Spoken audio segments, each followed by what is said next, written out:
When Solomon had finished praying, fire came down from heaven and consumed the burnt offering and the sacrifices, and the glory of the Lord filled the temple.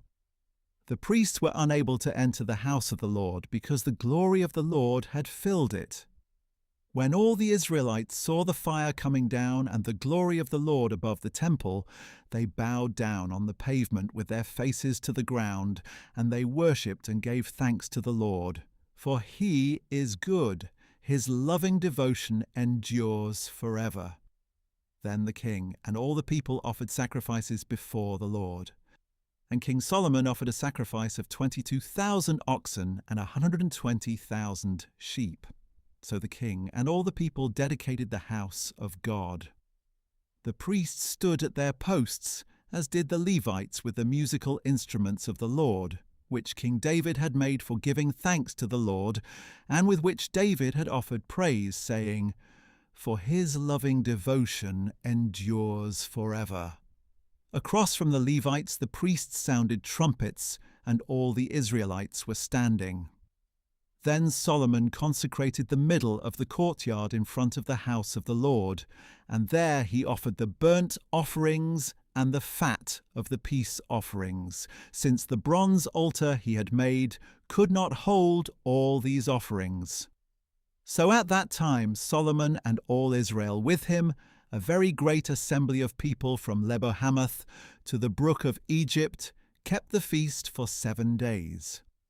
On the 8th day they held a solemn assembly, for the dedication of the altar had lasted 7 days, and the feast 7 days more. On the 23rd day of the 7th month, Solomon sent the people away to their homes, joyful and glad of heart for the good things that the Lord had done for David, for Solomon, and for his people Israel. When Solomon had finished the house of the Lord and the royal palace, successfully carrying out all that was in his heart to do for the house of the Lord and for his own palace, the Lord appeared to him at night and said to him, "I have heard your prayer and have chosen this place for myself as a house of sacrifice.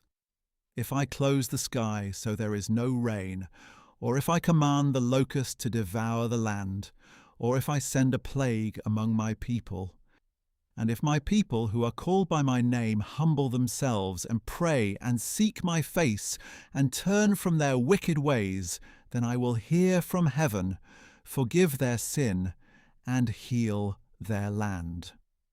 Now my eyes will be open and my ears attentive to the prayers offered in this place. For I have now chosen and consecrated this temple so that my name may be there forever. My eyes and my heart will be there for all time. And as for you, if you walk before me as your father David walked, doing all I have commanded you, and if you keep my statutes and ordinances, then I will establish your royal throne, as I covenanted with your father David when I said, 'You will never fail to have a man to rule over Israel.'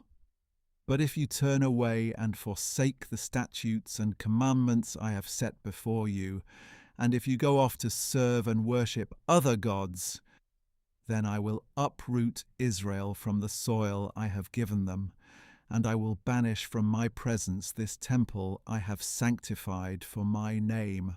I will make it an object of scorn and ridicule among all the peoples.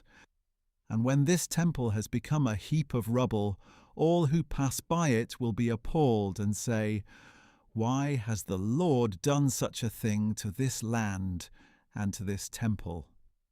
And others will answer, 'Because they have forsaken the Lord, the God of their fathers, who brought them out of the land of Egypt, and have embraced other gods, worshipping and serving them. Because of this, he has brought all this disaster upon them.'